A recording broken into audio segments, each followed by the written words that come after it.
Les gens vont me prendre un peu comme un fou, je pense que je vais me faire allumer par les réseaux, mais Oliveira, j'ai jamais trouvé ouf. Pour moi, honnête, le combat, pour moi, Ngannou le prend.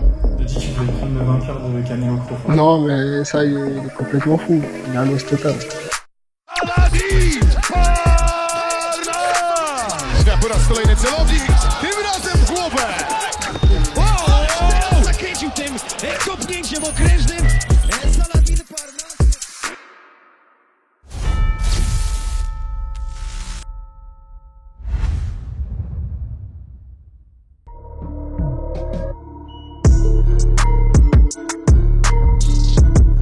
Juste en face, sinon ça risque d'être compliqué. Ouais, il redescend dans les jambes. Et il va. Tu as commenté le combat, c'est ça? Ouais, bah tête down, hein. Je cherchais une première jambe, puis après je mets le Gordon Pound. Et là j'essaie de chercher une guillotine, mais je sais que je l'ai pas, mais c'est juste pour faire il fasse une erreur. Comme ça je rebondis sur autre chose. Je vais essayer de me relever, mais pas vraiment, juste relever mon bus et mettre des Gordon Pound. C'est ce que je fais d'habitude. Donc je suis habitué à faire tout ça. Prendre la posture pour pouvoir travailler. Et attention, c'est fait, c'est terminé. Et c'est l'arrêt d'arbitre. Tu l'as dit, t'es habitué. Nous, on te connaît bien maintenant en tant que combattant MMA. Est-ce que tu peux nous parler un petit peu de Saladin, le combattant de boxe qu'on connaît moins finalement? C'est quoi ton style de boxe? Explique-nous un petit peu. Bah, mon style de boxe, c'est je mets beaucoup de jab pour prendre ma distance. Après, j'ai des coups forts où je mets des crochets, uppercuts, beaucoup d'enchaînements. J'essaie de bouger beaucoup aussi et j'ai un gros volume en termes de coups et en termes de cardio. Ton style se rapproche de quel boxeur qu'on connaît? Aucun, je pense que j'ai mon propre style parce que comme je viens du MMA, j'ai mon propre style. J'arrive à trouver des failles que les boxeurs n'ont pas parce que j'ai une meilleure approche déjà au niveau du corps à corps. Après, ça dépend des boxeurs, hein. Bien sûr, pour respecter le noblard. Donc ça dépend. Des fois j'ai un avantage, comme des fois non, des fois je dois reconstituer mon jeu. Another left hook and a right hand by Garcia. And now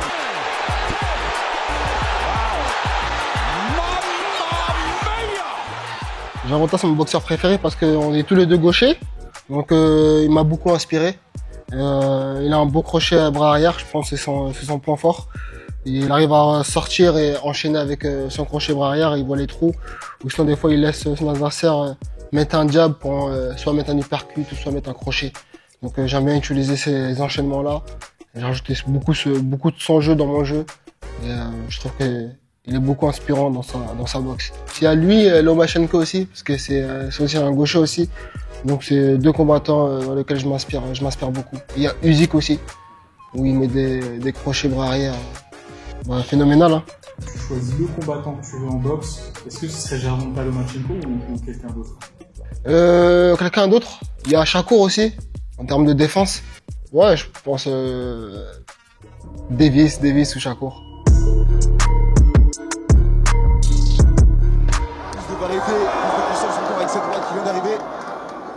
Bakary Samake, ouais, c'est le frérot. Bah, Bakary Samake, il a une très belle boxe, hein, une très belle défense. Voilà, c'est très dur de le toucher. Il arrive à vraiment à varier ses coups et très explosif.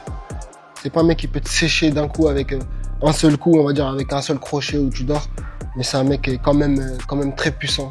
Donc, il faut faire attention à sa puissance et une très belle boxe. Franchement, c'est beau à regarder. Moi, j'aime bien regarder ce combat.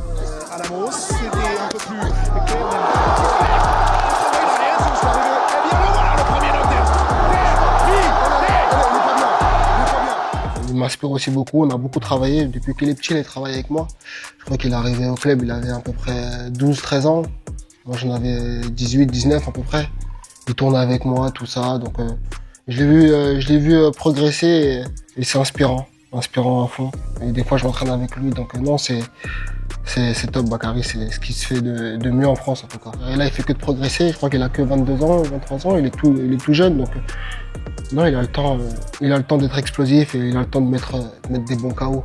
Ouais, on s'aide mutuellement, bah, dans les sparring. On a fait beaucoup de sparring. Dernièrement, j'ai fait un sparring avec David Papo, un des meilleurs boxeurs en France, si c'est le meilleur. Ça va, j'ai réussi à tenir mes rounds et Franchement, c'est propre. J'ai tourné aussi avec Bilal Kitou il y a longtemps, quand j'étais plus petit. Franchement, j'ai tourné avec plein de boxeurs, connus et pas connus. Donc non, il y a des magnifiques boxeurs en France. Bah, Franck Petitjean, gaucher comme moi. Il va à la guerre, hein. Voilà, c'est un boxeur qui recule devant rien.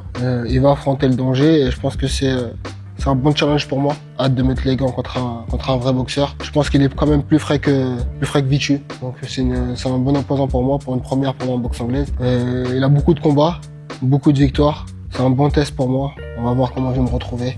Il a plus de cœur, il va plus à la guerre. C'est un peu plus dangereux que Vitu, donc je dois faire attention. Et puis on verra le jour J. Du coup, le combat avec Vitu, il a annulé. Il a abandonné, il a pas voulu m'affronter. Il est venu plusieurs fois à la salle depuis 1 an à me chercher, à me courir après.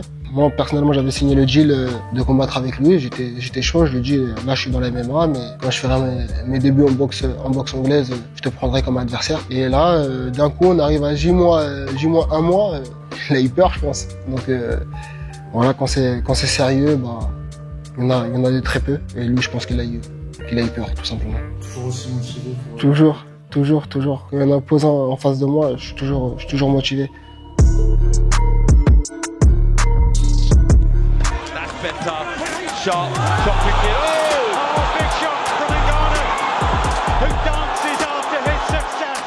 Pour moi, honnête, le combat, pour moi, Ngannou le prend. Je pense que ça a été difficile de donner la victoire à Ngannou par rapport à la boxe. Ça aurait un peu détruit l'image de la boxe anglaise. Mais on peut le voir, il a mis knockdown. Plus de coups significatifs envers Ngannou. C'est un nouveau sport et un nouveau challenge. Il a réussi et je pense qu'il a touché ce qu'il touchera jamais en MMA. Hein. C'est une victoire pour lui. C'est pas tout le monde qui peut tenir 12 rounds avec Fury. Là, à cette époque-là, c'était le meilleur poids lourd de la planète. Et il a combattu contre lui alors qu'il avait 0 combat en boxe anglaise. Juste le fait de monter sur le ring avec Tyson Fury, c'est une victoire. Je pense pas qu'il y aura plus d'argent dans la MMA parce que c'est contrôlé par une seule organisation, on va dire le monopole en tout cas. 90% c'est l'UFC, puis après il y a les 10% où le PFL, le KSW et toutes les organisations comme cela. Donc je pense pas que ça va changer. Je pense qu'ils ont le total contrôle, et là en plus ils viennent supprimer tout ce qui est pay-per-view. Donc ça va être compliqué pour les combattants de bien gagner en termes de pay-per-view. Donc là, ça va être, je pense, des salaires très fixes, directs. Alors que là, par exemple, un Adesanya qui vendait beaucoup en pay-per-view, je pense qu'il va perdre beaucoup là maintenant. Et que ça va se négocier en termes de contrat de combat. Après, ça va dépendre de la force du combattant, et de sa médiatisation et de sa relation avec l'organisation. Pour l'instant, c'est tout nouveau, donc faut voir comment ça évolue. Je sais qu'en tout cas, la boxe anglaise, ça évolue très bien. On peut le voir que l'Arabie Saoudite a mis la main dessus. Il y a plein d'organisations qui sont en train d'évoluer en boxe anglaise. Donc ouais, c'est quelque chose qui peut se préparer. Et c'est pour ça qu'aussi j'ai envie de faire mes débuts en boxe anglaise. On peut même le voir avec Dana White qui s'est allié avec l'Arabie Saoudite pour organiser le combat sur Netflix entre Crawford et Canelo. Je pense qu'il y a beaucoup de choses qui vont arriver. Et il y a même une organisation que je crois que Dana White il va organiser une propre ligue de boxe anglaise. Donc il y a plein de choses comme ça qui arrivent. Je pense qu'il faut se préparer. Au KSW, ils organisent des gros combats en boxe anglaise aussi depuis bien longtemps. Donc comme je suis double champion, je pense que j'ai quand même un nom et j'ai quand même un truc à faire en boxe anglaise, que ce soit dans les deux côtés d'essence. Pour l'instant, je reste un combattant MMA. Je suis plus focalisé sur le MMA parce que c'est mon sport principal. Et puis là, comme je t'ai dit, j'ai un petit trou. J'ai un petit trou de 6 mois où j'ai pas de combat. Moi, je peux pas rester sans combattre, donc j'en profite pour faire un combat en boxe anglaise et pourquoi pas viser sur ce sport à long terme aussi. Pourquoi pas lier les deux. Là, pour l'instant, on verra le 4 octobre. Ça va être mon premier combat. C'est un autre défi à relever, donc je le prends vraiment très au sérieux. Je m'entraîne vraiment sérieusement pour relever ce challenge-là, donc voilà, je me prépare à toutes ces circonstances-là. Jake Paul sparred with former world champion Jean Pascal and also cruiserweight contender. Ouais, là c'était j'avais vu ce combat, bah, c'était un vieux combat. Jack Paul, il a quand même une très belle boxe, il s'entraîne en conséquence. Malgré qu'on voit au niveau des réseaux qu'il est un peu fou, tout ça, mais il fait des vraies préparations. Hein. Il se prépare vraiment sérieusement. Et là, Ben Askren, c'est pas l'un des meilleurs boxeurs aussi du MMA, c'est vraiment un lutteur. Donc rien à voir avec la boxe. Déjà, on savait qu'au niveau du striking, c'était pas ouf.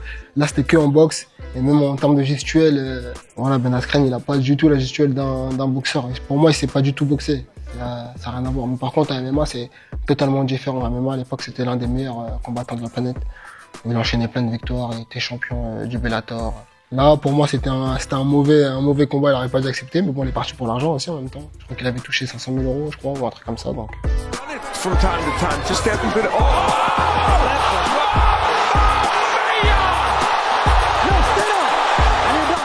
Ouais, là, ça m'a un peu surpris parce que Woodley, quand même, il a quand même de la patate. Il avait quand même de la patate. En MMA, il a mis des beaux KO. Donc, c'est quelqu'un qui nous a un peu impressionné en MMA. C'était l'ancien champion de l'UFC qui affronte Jack Paul, un influenceur. Mais Jack Paul, il a surpris tout le monde en mettant ce magnifique crochet.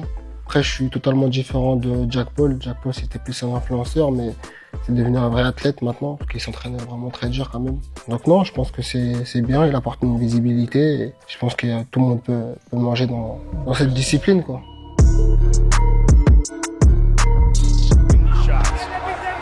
Well, he's already busted up. Oh! Out cold. Oh my goodness. Les gens vont me prendre un peu comme un fou, je pense que je vais me faire allumer par les réseaux, mais Oliveira, je l'ai jamais trouvé ouf. À part au niveau du grappling, mais en pied-point, c'est un mec, dès qu'il se fait toucher, il se met directement au sol. Donc si un mec a pas peur vraiment du sol et qui a un bon grappling, je pense que c'est comme Islam Makhachev, où il a pu le punir directement. Mais là, contre Topuria, c'était totalement différent. Topuria, c'est un bon boxeur. Il boxe vraiment très bien. Il rentre, il ressort. Et c'est un mec qui fait des enchaînements de coups. Donc je ne m'ai pas surpris qu'il mette KO Oliveira. Il a dit qu'il voulait prendre le vainqueur de Canelo Crawford. Non, mais ça, il est complètement fou. Il a l'os total. Ça, c'est plus pour faire monter la hype, les réseaux, tout ça. Donc, ça pourrait être un bon boxeur en je pense. Ouais, je pense qu'il a tous les atouts, en tout cas. Ça se voit que c'est un bon boxeur et ça se voit qu'il tape vraiment très fort.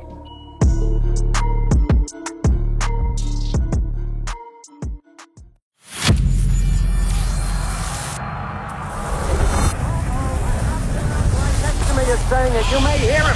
Down goes Frazier. That means killing.